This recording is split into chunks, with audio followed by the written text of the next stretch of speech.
आई बघ कशी झाली आहेत पातोळी, चवी भारी झालीत ना. तर आहे आता आज कशी दाखवतो आपण पातोळ्या तवशाच्या पारंपरिक पातोळ्या ना. पारंपरिक जुनी आपण तवशाचे उंडे दाखवलो, आता पातोळी दाखवच्यात. तर हा एक तवसा गावलेला आहे, तवसा दाखव बघूया. हे तांदूळ दाखवते.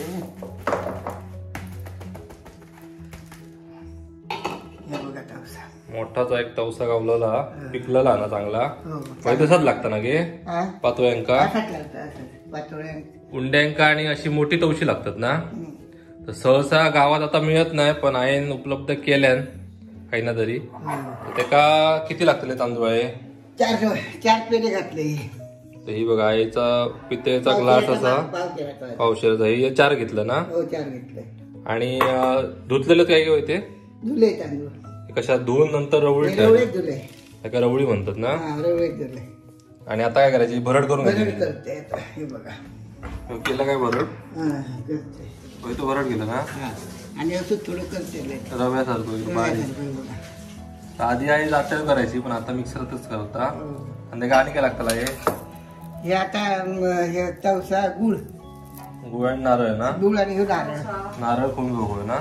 तवसा दाखवला. गुळ किती लागत?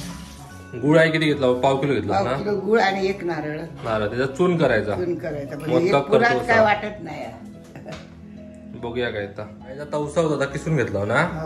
बघा तवसा किसून घेतलो, गुळ कापून घेतला, तांदूळ ह्या करून भरड करून घेतलो त्याचो.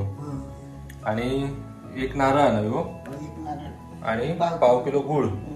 तर आपण जसा मोदकाक चून करतो तसा चून करून घ्यायचा आहे. हो तसा चून आता गरम करायचं. चला मग आता चून करून घेऊया आणि बाकीचे नंतर दाखवूया पुढे. आता पेले भरून घेतो ना किती तवसा आता पिसलेला.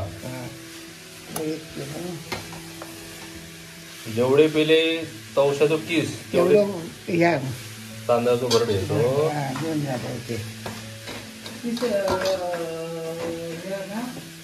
4 पेले होता अशा तवसा, ते 3 ओतलंय आणि हो 1 नाही रे. तो अंदाज म्हणजे 4 पेले झालो ना. एक 4 पेले झाला बरोबर. न मोजता आहे चांगलं. आता ते का भरड घ्यायचं नाही तांदळाचो. आधी नाही तवसाची 1 चमचो मीठ घालतं ना. घालते आणि वाईच चवीत पुरता. आता या गरम होऊ घ्यायचं नाही. चांगला कचकचा आता एक काकडी रस म्हटली ना. काकडी ही बघा शिजली. हे आता कणेर घालून घेते त्याच्यात आणि कणेर शिजलो का मग सांगतो. त्याच्यात चांगलं ढवून घ्यायचं ना. म्हणजे आपण ह्या उंडे दाखवलो तसेच ती सगळी पद्धत रेसिपी तशीच. पुढे फक्त मग ह्या टाकायचा ना, सारण टाकायचा आणि मग शिजवायचं. हळद टाकते बघा रंगासाठी कलर येऊसाठी जरा. आता ढवून घेतो ना.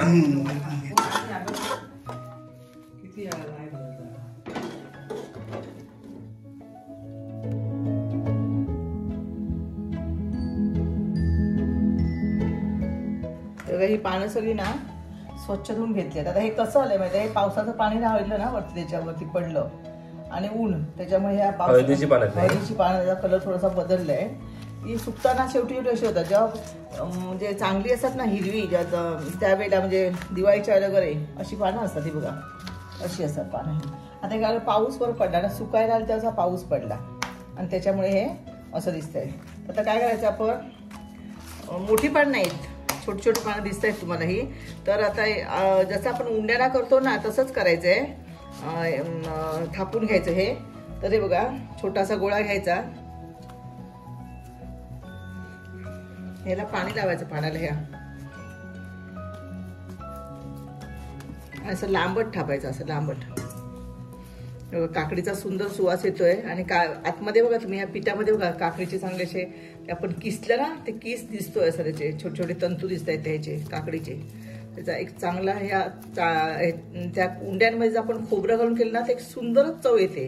कारण हळदीची पानं आणि काकडी आणि त्याच्यामध्ये हे खोबऱ्याचं चून सुंदर लागतं. तर शेवटी आता कारण आता पुढच्या वर्षीशिवाय आपल्याला काही पानं मिळणार नाही आहेत आणि काकडी पण मिळणार नाही आपल्याला. आणि गावठी काकडी होती एकदम ही. तर अशा प्रकारे हे थापून घ्यायचं आणि आतमध्ये आपण हे चून भरायचं. हे अशा पद्धतीने भरायचं हे आणि बरोबर मध्यावरती आपण हे पान असं दुडायचंय. मोठा पान आता ते असं असं. आणि मग हे बघा ही चाळण आहे, त्या चाळणीवर अशी लावून ठेवायचे. आता हे आडवं झालं, आता उभं तुम्हाला दाखवते. तर हे असं पाटावर घेऊन थापलं ना तरी पण चालतं. हे असं ना थापायचं असं, म्हणजे त्याला जोर येऊन काय होतं माहितीये, पटकन ते थापलं जातं असं.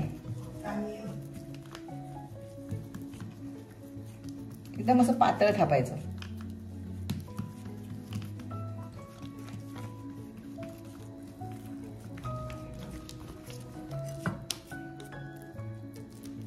आणि त्याच्यामध्ये असं चून लावायचं.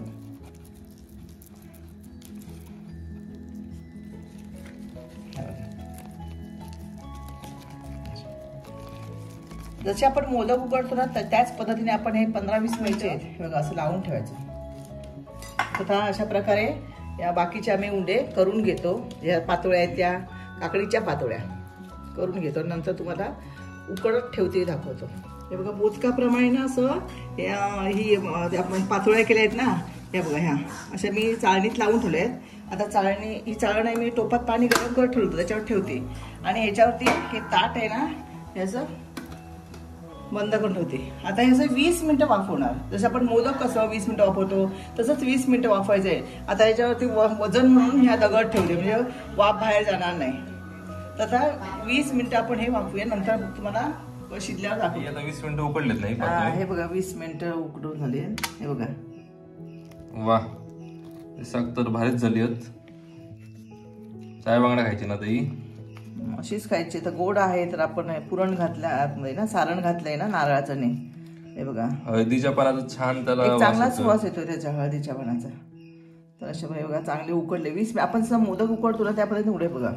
गोडाचा पदार्थ आहे पारंपरिक. असं हे एक झालं. आणि दुसरं एक बघा, हे म्हणजे आम्ही तुम्हाला मागच्या वेळेला दाखवला व्हिडिओ, तो म्हणजे उंड्यांचा. हे बघा हे उंडे सुद्धा ना हे बघा असेच हे चहा बरोबर खायला सुंदर लागतात. हे बघा हे मस्त ते बघा, हे सुंदरला वास पण चांगला येतो ह्याला. आणि हे ना दुधाबरोबर किंवा चहा बरोबर किंवा माशाची चटणी असेल ना. पूर्वी लोक, आता आपण भरपूर खोबरं घालून करतो, पूर्वी लोक थोडंसं खोबरं घालून करायची माशाची चटणी, एवढी थोडीच खायची आणि त्याच्यावर हे उंडे खूप सुंदर लागायचे. तर अशा प्रकारे हे उंडे आणि पातोळ्या ह्या आहे हे आधी रात्री करून ठेवायचे ना, सकाळी खायचं. सकाळी खायची चुलीवर ठेवायची करून. बघा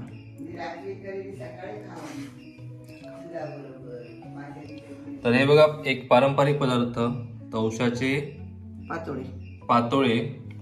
हा व्हिडिओ तुम्हाला कसा वाटला हे आम्हाला नक्की सांगा. आणि व्हिडिओ आवडला असेल तर व्हिडिओला नक्की लाईक करा आणि चॅनलला सबस्क्राईब करायला विसरू नका. बघ कशी झाली आहेत पातोळे, चवी भारी झालीत ना. भारी आहेत.